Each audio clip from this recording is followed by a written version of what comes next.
ẹ ǹlẹ́ o ẹ̀yin èèyàn mi, bó o ní ṣàlàáfíà ni mo bá yín. Ẹ kú ọjọ́ mẹ́ta, ẹ kú iṣẹ́, ṣíṣe ń lọ déédéé.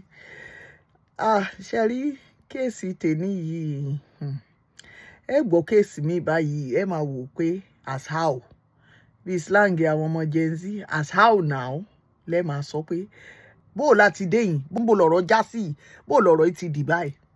Àwọn Yorùbá máa ní bẹ́ẹ̀ ọmọ bá ń parọ́ yóò jalè yóò dọkọ, kì í ṣe parọ́ jalè nìkan, ẹlòmíì lórí irọ́ gan lè tún pààyàn. Kéèsì yìí ń gbé wa lọ sílùú France. Ọ̀rọ̀ yìí ṣẹlẹ̀ ní 1993. Ọmọkùnrin tẹ̀ ń wòye orúkọ ẹ̀ ń jẹ́ Jean-Claude Rimand. Kéèsì ẹ̀ ó rinlẹ̀, ó mì gbogbo ilẹ̀ France jìgìjìgì. Ọmọkùnrin yìí fún ọdún 18 tó fi ń pa irọ́ fún àwọn ẹbí ẹ̀, fún gbogbo àwọn tó súnmọ́.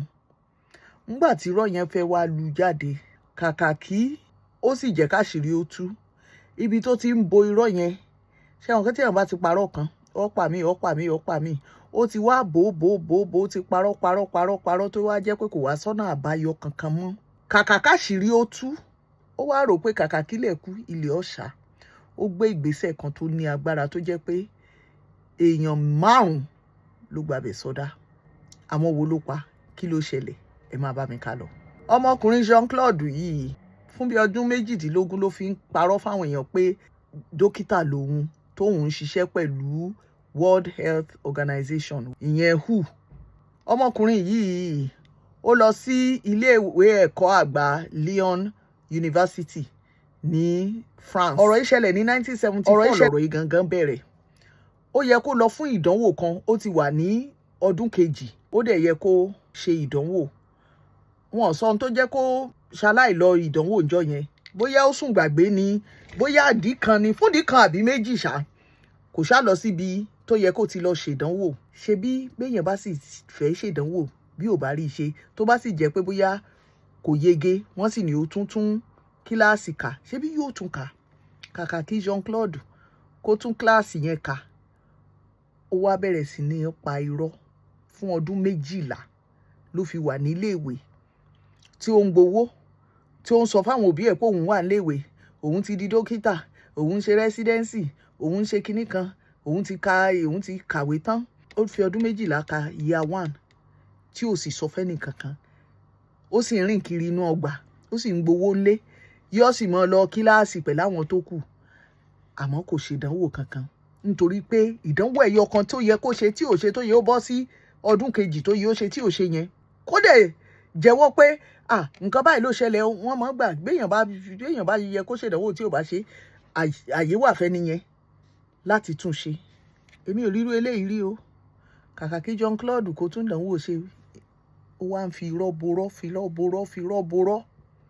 Ńgbò tó àsìkò tó yẹ kó ti jáde kó rí iṣẹ́, ó ṣàtúnparọ́ fún wọn náà ní pé òun ti jáde, òun ti kàwé yege, òun ti di dókítà, òun ń ṣiṣẹ́ ní World Health Organization ní Geneva. N tó sọ fún gbogbo àwọn ọ̀rẹ́ àti gbogbo àwọn ẹbí ẹ̀ nìyẹn. Fọ́dún 18 ló fi ń parọ́ fáwọn ẹbí ẹ̀ àtàwọn ọ̀rẹ́ pé òun ń ṣiṣẹ́ ní World Health Organization. Yóò jí láàárọ̀, yóò múra kúrò lé, yóò wá rè jókòó sí ìdíkọ̀ káàpáàkì, yóò mọ ohun tí ń lọ, yóò rìn kiri àdúgbò ibi tí World Health Organization headquarters wà. Ìgbà míì yóò lọ sí cafeteria, ibi tí wọ́n ti ń jẹun, public cafeteria. Ṣé mọ̀ pé irú àwọn World Health Organization yẹn wọ́n máa níbi táwọn èèyàn lè jókòó sí ti jẹun, tó jẹ́ pé àwọn tó máa ń wá bẹ̀ yàtọ̀ sí ibi tí àwọn tó ń ṣiṣẹ́ ti ń jẹun. Yóò jókòó síbẹ̀, yóò jẹun, yóò sá mọ́ rìn kiri. Ìgbà míì yóò jí àwọn ìwé tó ní orúkọ World Health Organization, yóò kó wálé láti fi jẹ́ káwọn èèyàn rò pé bóyá ó ń ṣiṣẹ́ ń bẹ̀ lóòótọ́. Ẹ mọ̀ wá wò pé ńbo ló ti ń rówó nígbà tó jẹ́ pé kò ṣiṣẹ́, ńbo ló wá ti ń gbowó oṣù, ìmọ̀ jí owó lọ́wọ́ àwọn ìyá rẹ̀, ìyàwó ń ṣiṣẹ́. A máa wá tàn wọ́n wípé òun fẹ́ ṣe investment o ní Swiss o, kíní kan ṣẹlẹ̀ o níbi iṣẹ́ àwọn o, tán bá kówó wá o, tí wọ́n bá lè kówó sí o, ọ̀nà àti rere lélẹ́yìí o, bẹ́ẹ̀ bá kówó lé kíní yìí o, rere ń bẹ o. Àwọn yẹn náà wọ́n wá kówó lé. Àmọ́ èló náà wọ́n fẹ́ kó fún tó fẹ́ dàbí kéèyàn máa gba owó oṣù. Èèyàn ò lè jẹ́ dókítà kó mọ̀ ṣiṣẹ́ ní World Health Organization kó jẹ́ pé ọ̀sàmọ̀ ọ̀họ̀ra náà ni bí ìyàwó bá béèrè owó kò sí náà ni ìyàwó yẹn gan ń pé ó yẹ kí ayé wa ó dùn jù báyìí lọ, ó yẹ kí owó tó ń wọlé kó pọ̀ jù báyìí lọ, ó yẹ ká lè mọ gbégbé ayé tó dáa jẹ́ tá à ń gbé yìí lọ. Tẹ̀yìn tèmi tòótọ́ bí rọ́bà lọ lógún ọdún ń gbò yá àwọn tí wọ́n ti kówó lẹ̀ pé àwọn fẹ́ ṣòwò àwọn fẹ́ ṣe investment ní ẹ bá bẹ̀rẹ̀ sí béèrè pé ọ̀dà owó tá a kó fún ọ ààrẹ jẹ àròmira àrèrè owó wa tá a wá kó fún ọ̀dà bá wa kówó bí ọba tiẹ̀ ṣeré. Nígbà táwọn yìí sá bẹ̀rẹ̀ sí ní ìfàlápá tọ́rọ̀ ti wá di wàhálà tó ti lu jáde tó ti jẹ́ pé àwọn èèyàn ti bẹ̀rẹ̀ sí í fojú wò bákan. Kí John Claude kò jẹ́wọ́ ńgbò di January 9, 1993 tọ́rọ̀ yẹn ti wá bẹ́lẹ́gbẹ̀ẹ́ tí gbogbo wọn ti bẹ̀rẹ̀ sí ní ìfàlápá tíyàwó gan ti ní irú iṣẹ́ wo ló ń ṣe, ebi dókítà ló pera rẹ̀, bó o lọ ṣe à ń ṣiṣẹ́ tó jẹ́ pé èmi náà ni mò ń gbé ètò jù nù bùkátà nù ilé àwọn ìyá àti bàbá rẹ̀ náà ojoojúmọ́ náà mọ́ mi bá mi mọ̀ bí mo bá rí ṣéǹjì díẹ̀ ń bẹ̀ wọn ojoojúmọ́ làwọn ń fún ẹ lówó ojoojúmọ́ àwọn làwọn ń gbé bùkátà lé ayé rẹ̀ ṣé ẹ sì mọ̀. Àwọn nǹkan kan wà náà tó jẹ́ pé ìjọba máa gbé bóyá àwọn ọmọ ń lọ iléèwé ọ̀fẹ́ nǹkan kan ìyẹn ò jẹ́ káṣírí ó tètè tú. Kàkà kí John Claude kò jẹ́wọ́ láàárín tá à ń wí yìí ló bá wọlé tí ìyàwó rẹ̀ ló bá mú kíní táwọn oníkéèkì máa ń lò rolling pin bíi ẹlẹ́gbẹ́ bíi 2x2 náà ni ìmọ̀ ń wúwo báyìí ló bá mú ló bá fi fọ́ ìyàwó rẹ̀ lórí títí ọmọbìnrin òun fi kú títí ìyàwó rẹ̀ fi kú. Wọ́n dẹ̀ láwọn ọmọ méjì ọmọdún 7 àtọmọdún 5 Caroline ọmọdún 7 Antoine ọmọdún 5 ó sì yìnbọn fáwọn ọmọ bíbí inú rẹ̀ méjèèjì.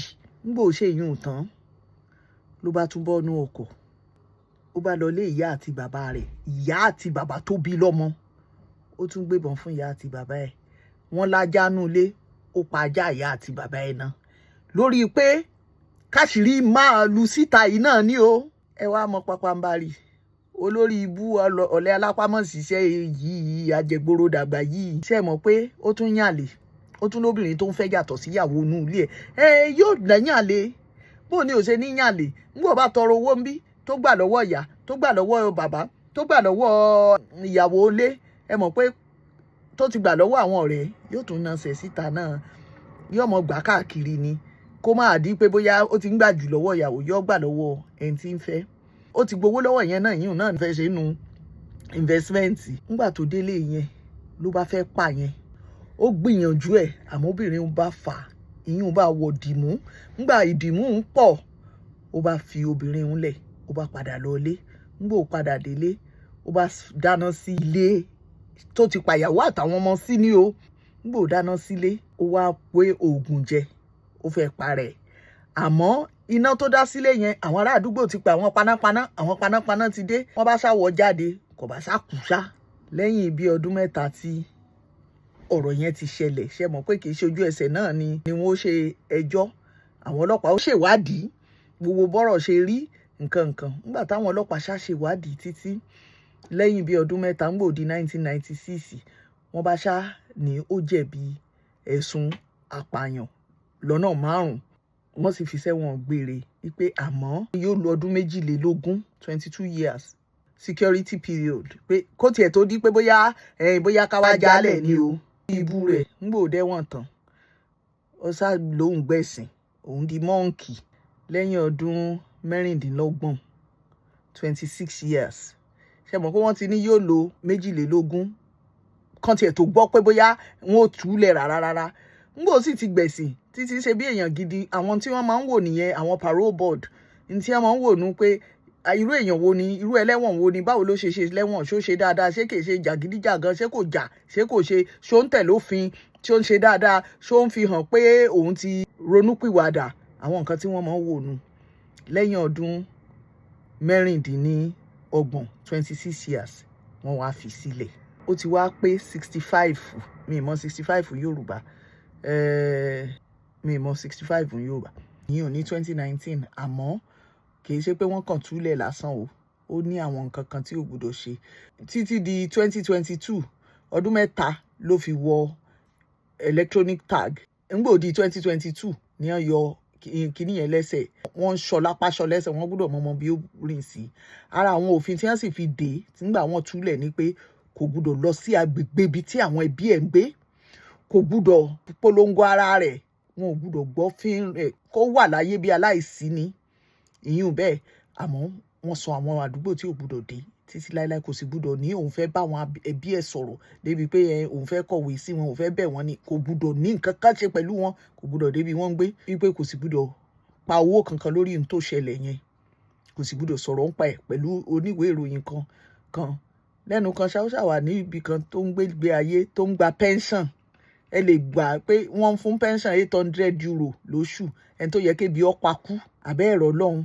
Nígbà wọn túlẹ̀ kíní yẹn dá wàhálà lẹ̀ gan-an ní gbogbo ìlú France. Àwọn èèyàn bínú pé kì í ṣerú èèyàn tó yẹ kán túlẹ̀ ni. Èmi wá ń wò pé òfin France, òfin UK wọn fi bẹ́ẹ̀ yàtọ̀ síra wọn. Bó bá jẹ́ Amẹ́ríkà ni wọ́n dájọ́ kú fún ni. Bó lè yín ó ṣe pààyàn 5, ó pọ̀ ọmọ kékeré, ọmọ ọdún 7, ọmọ ọdún 5. Àwọn ọmọ tó fi ẹpọ̀n rẹ bí, ó sì pa wọ́n dànù. Ìyàwó, ìyá àti bàbá, ẹ̀rí kó lágbára. Kí lẹ rò sí kéèsì? Ilẹ̀ kọ́ tá a rí kọ́ béèyàn bá ti ń parọ́ jù. Àwọn kan wà tó jẹ́ pé bí wọ́n bá kí ọ láàárọ̀ wò ta bílẹ̀ ò bá tí ì ṣú, tó jẹ́ pé kì í ṣe pé ń parọ́ nìkan, wọ́n mú lóye ni. Gbogbo àwọn nǹkan tí ó máa ń dálẹ̀ nìyẹn. Béèyàn bá ti wà tí irọ́ bá ti pọ̀ jù, kí ló wà ń bẹ̀? Ẹ wá rí pé ìgbésẹ̀ tó gbé yẹn ó nípọn. Ó yẹ ó mọ̀ pé jọ̀kanjọ̀kan àṣírí yẹn á tú síta náà. Kò sí bó ṣe lè bò tó. Wọ́n ní irọ́ ò tí mọ́ ọ lọ lógún ọdún, òótọ́ ò tí ì bọ́ bàtà. Kàkà kó wá jẹ́ kí àṣírí tú, wà á pa yẹn sáṣírí ọ̀hún ò wà á pàpà wà á tú. Kí lẹ rí sí kéèsì? Ẹ̀rí kó lágbára. Màá tún mú kéèsì mi wá fún yín. Ire o.